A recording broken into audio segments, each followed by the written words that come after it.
Assalamualaikum everybody, long time no see. So this week we're actually having our very first debate, and our team is the first one debating, so it's kind of nerve-wracking but also exciting. Unfortunately, I will not be participating in the debate because I have a trip to Niagara and we're staying one night at a resort, which is also very exciting, but we're working very hard to succeed in the debate even if I'm not there. So like every time we have a meeting, it at least lasts 2 hours. Anyway, so the course is by D27 word debate endocrinology, and so we have weekly debates. Every week it's a different group, and then there's judging and voting, etc., etc. So I'm just gonna tell you about this exciting debate topic, and then the arguments for the government versus the opposition. So we are the government and we are supporting the topic. So the topic is the World Anti-Doping Agency has only been partially successful in its effort to secure a drug-free sport world, and therefore International Sports Federation should permit the in-competition use of all currently banned substances, including blah blah blah. So we're basically the government and we are supporting the use of currently banned substances in international sports competitions, so like Olympics, etc. And so this is a very, very fascinating topic because normally when you hear banned substances, you just want to obviously not allow them, but we are allowing the use of banned substances. So the reason this is so fascinating is because there are a lot of strong arguments for allowing the use of these banned substances, but obviously there are even stronger arguments, I would say, for keeping them banned. So I guess I will start with what our kind of main three arguments are. So what we're trying to say is that a ban is not practically possible on an international level for a lot of reasons. Number one is that there has been so much of research showing that even if certain substances are banned, people are using them anyway, right? They're cheating the system. In fact, sometimes what some governments do is that they help facilitate the use of these drugs despite the ban. So Russia, for example, actually kind of knew that their athletes were using these banned substances, and they like went to the labs and they impersonated like the lab people and basically faked the results, right?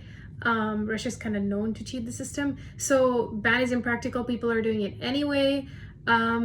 There has been evidence that people have other ways to get rid of the drug as well. They can, mask it. They can just like stop taking the drug before the actual testing date, etc., etc. So basically what we're trying to say is that a ban is not practical, it's too expensive to enforce, and people are taking the drugs despite the ban. So that's our first argument. The second argument is that even if there is a ban, people usually, when something is banned, right, people try to get that substance from the black market. And so whenever you go to the black market, it's usually very unsafe and contaminated. And so when you're banning these substances, you're kind of forcing people to obtain them through unsafe and questionable sources, which is further undermining their health and increasing the health risk, right? So that's kind of our second argument. And then we have a bunch of examples here about some substances that were bought from the black market and then ended up having like drastic effects on the health. And our third argument, which I absolutely love, one of the strongest, is that the legalizing of these banned substances actually levels the playing field. So contrary to popular opinion about how you're not leveling the playing field by kind of allowing this, what we're saying is that allowing the use of banned substances is actually leveling the playing field because of the fact that the playing field is not leveled to begin with, right? So, for example, if you look at just individual variability and genetic differences between individuals, you will see that some people are just inherently better than other individuals just because of genetics, right? They have improved like oxygen carrying capacity, they have more red blood cells, etc., etc. So,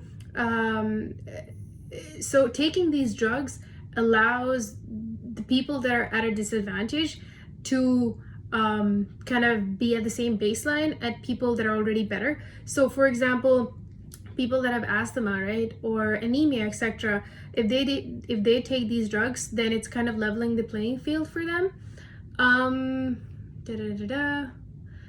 Also, we're saying that the playing field is not leveled already because the rich can afford all these expensive exercise regimes, whereas the poor cannot. There's things like diet and natural substances that also improve your performance, right? So it's not just drugs that improve performance, but it's also your physiology, your genetics, your diet. All of these things impact your performance. So why are you discriminating and only banning drugs? Then shouldn't you be banning everything that enhances performance, if that makes sense? So those are kind of like our main three arguments. We have a lot of like, what is the opposition gonna say, and then what's our counter argument gonna be, etc. So now moving on to actually what the opposition arguments are gonna be. So they're gonna say that if you're legalizing the use of these drugs, and that's gonna put pressure onto those that are unwilling to use the drugs, which is gonna reduce their autonomy, and it's also gonna violate their free will, which is a very strong point. We actually don't have a counter for that yet. Still doing research. I actually came up mainly with these opposition arguments, so they're kind of hard to counter. Our next point is that obviously if you're legalizing it, then it's gonna impose a severe health risk. And then there's a whole list of health risks for each of these drugs.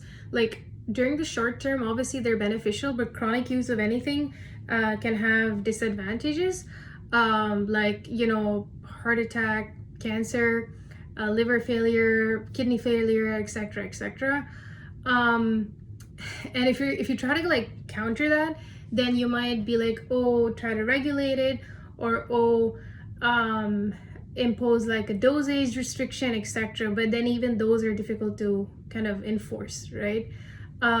So if you are legalizing the usage of these drugs, then you're kind of implicitly promoting the usage of these drugs, and therefore you are kind of promoting deteriorating health effects, etc. So that is unethical, right?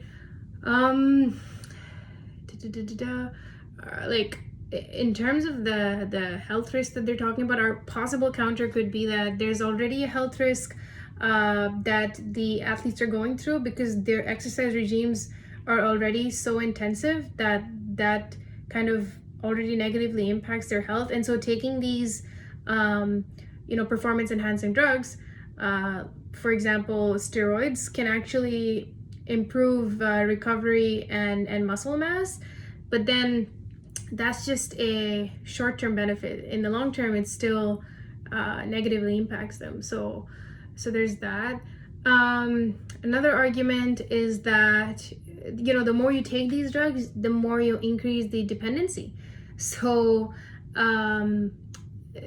and then you have withdrawal symptoms once you stop taking them, right? So initially it's all well and good, and it's improving it's improving all of these different aspects like performance, but then what about like all the withdrawal symptoms and dependency that you are kind of getting?